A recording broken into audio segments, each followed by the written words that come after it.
राधे राधे दोस्तों, आप सभी का स्वागत है बैंकर्स खेड़ा में। मेरा नाम है यश राय और इंडियन गवर्नमेंट यहाँ पर प्लान कर रही है 5 गवर्नमेंट बैंक को प्राइवेट करने का।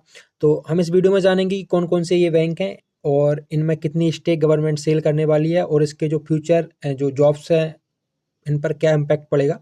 सबसे पहले हम जानते हैं कि इंडिया में कितने गवर्नमेंट बैंक हैं। तो यहाँ पर इंडिया में हमारे 12 पब्लिक सेक्टर बैंक हैं। The very first is SBI, Punjab national bank, union bank, Canara bank, Indian bank, bank of India, bank of Baroda, central bank of India, Indian overseas bank, UCO bank, bank of Maharashtra और Punjab and Sind bank. तो अब government की यहाँ पर सबसे पहले तो ये हम न्यूज़ कटिंग देख लेते हैं कि ये बोल क्या रहा है। उसके बाद हम लोग गवर्नमेंट की प्लान देखेंगे कि इसकी क्या क्या प्लानिंग है। उससे पहले अगर वीडियो से आगे बढ़ने से पहले मैं आपको बता दूं कि अगर आपने मेरा व्हाट्सअप या टेलीग्राम को ज्वाइन नहीं किया तो इस स्कैनर को ज्वाइन करते ही आप मेरे व्हाट्सअप और टेलीग्राम से ज्वाइन हो जाएंगे और जो भी अपडेट्स मैं देता हूं तो आप डायरेक्टली उससे कनेक्टेड हो जाएंगे। हालांकि मैं इनकी लिंक डिस्क्रिप्शन बॉक्स में भी दे दूंगा, ठीक है। अब हम बढ़ते हैं अपनी वीडियो में आगे और देखते हैं कि क्या क्या ये न्यूज़ है। तो स्टेट बैंक डिसइन्वेस्टमेंट इंडिया में reduce it's ownership in 5 state and bank including UCO bank and Indian overseas bank. मतलब कि यूको बैंक और इंडियन ओवरसीज बैंक तो यहाँ पर होंगे ही होंगे पक्का। तो ये लोग शेयर को सेल करेंगे और देखते हैं कि कैसे क्या प्रोसीजर रहने वाली है। अब हम आगे बढ़ते हैं, थोड़ा सा देखते हैं। सबसे पहले हम देख लेते हैं यहाँ पर कि जो टॉप इंडियन बैंक हैं 2025 में मार्केट कैप में, तो कौन कौन से टॉप यहाँ पर गवर्नमेंट और प्राइवेट बैंक आते हैं। सबसे पहले आता है हमारा HDFC बैंक, जो कि 13 लाख करोड़ की यहाँ पर मार्केट कैप रखता है और जिसमें कि सिर्फ टॉप 5 में एकमात्र ऐसा गवर्नमेंट बैंक है जो कि SBI है। तीसरे नंबर पर आता है जो कि 6.95 लाख करोड़ का यहाँ पर मार्केट कैप रखता है, ठीक है। टॉप 10 की लिस्ट यहाँ पर मैंने लगा दी है, तो आप लोग इसको गो थ्रू कर सकते हैं। अब हम बात करते हैं कि गवर्नमेंट की कौन कौन सी इसमें बैंक इंक्लूड है प्राइवेट होने के लिए। तो the very first bank is UCO bank. UCO bank की यहाँ पर ये स्टेक को डाइल्यूट करके इसको प्राइवेट करने की प्लानिंग कर रहे हैं। Central bank of India, Indian overseas bank, bank of Maharashtra और पंजाब एंड सिंध बैंक, ये 5 बैंक हैं जिनमें की गवर्नमेंट अपनी स्टेक को डाइल्यूट करेगी। तो देख सकते हैं are the lenders in which the Indian government could allow share sales by the department of investment, जो कि हम डीपैम को भी बोल सकते हैं इसमें, क्योंकि यही सब इसको रेगुलेट करता है, selling and buying. Who was not to be identified starting rules told reputation new Delhi, ठीक है।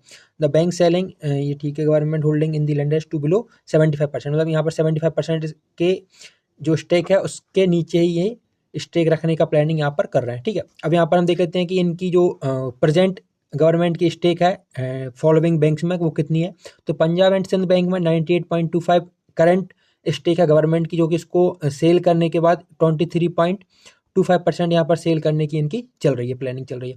अब 96.38 है इंडियन एंड ओवरसीज बैंक की, जिसमें कि ये 21.38% यहाँ पर सेल कर देंगे।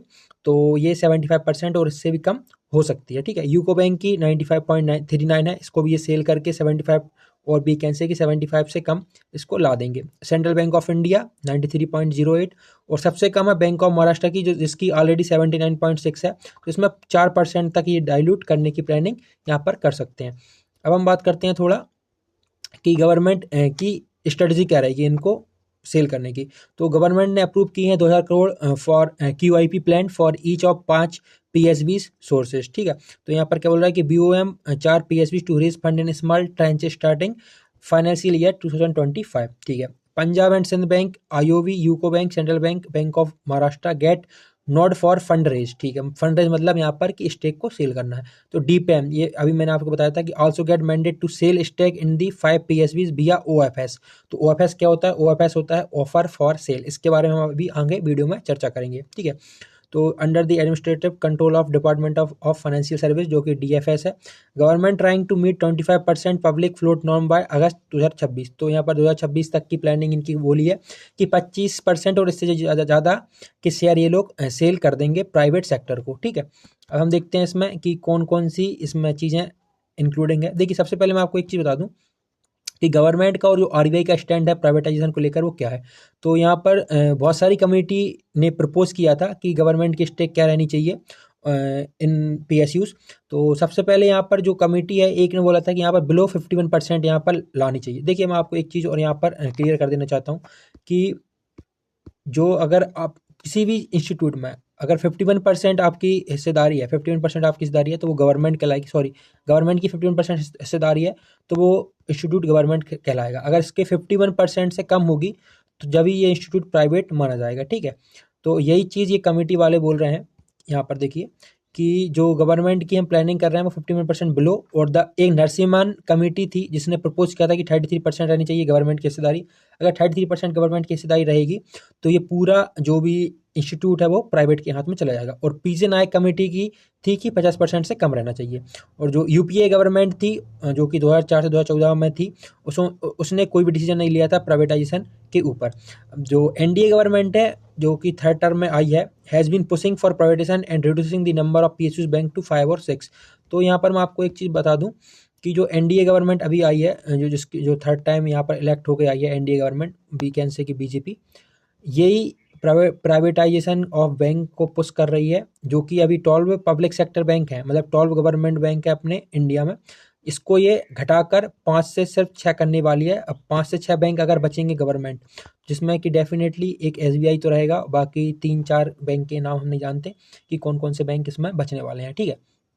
अब नेक्स्ट चीज़ ये है कि अगर भाई सारी चीज़ प्राइवेट कर देंगे तो गवर्नमेंट जॉब जाएंगी कहाँ। चलो ठीक है, ये तो एक ओवरव्यू था। अब हम देख लेते हैं कि इसकी प्रोसेस क्या रहने वाली है स्टेक सेल करने की। तो देखिए सूत्र के मुताबिक सरकार UCO bank, bank of Maharashtra, OIB Indian overseas bank, central bank of India, Punjab and Sind bank के क्यूआईपी को मंजूरी दे दी है। तो क्यूआईपी 2000 करोड़ रुपए यहाँ पर ला सकता है, ठीक है। और क्यूआईपी यानी क्वालिफाइड इंस्टीट्यूशनल प्लेसमेंट होता है, जो कि कंपनियों को इस्तेमाल करता है घरेलू बाजार में रकम जुटाने के लिए। और क्यूपीआई को सेबी की मंजूरी लेने की जरूरत नहीं पड़ती अगर उसको कोई भी स्टेक सेल करनी है तो, ठीक है।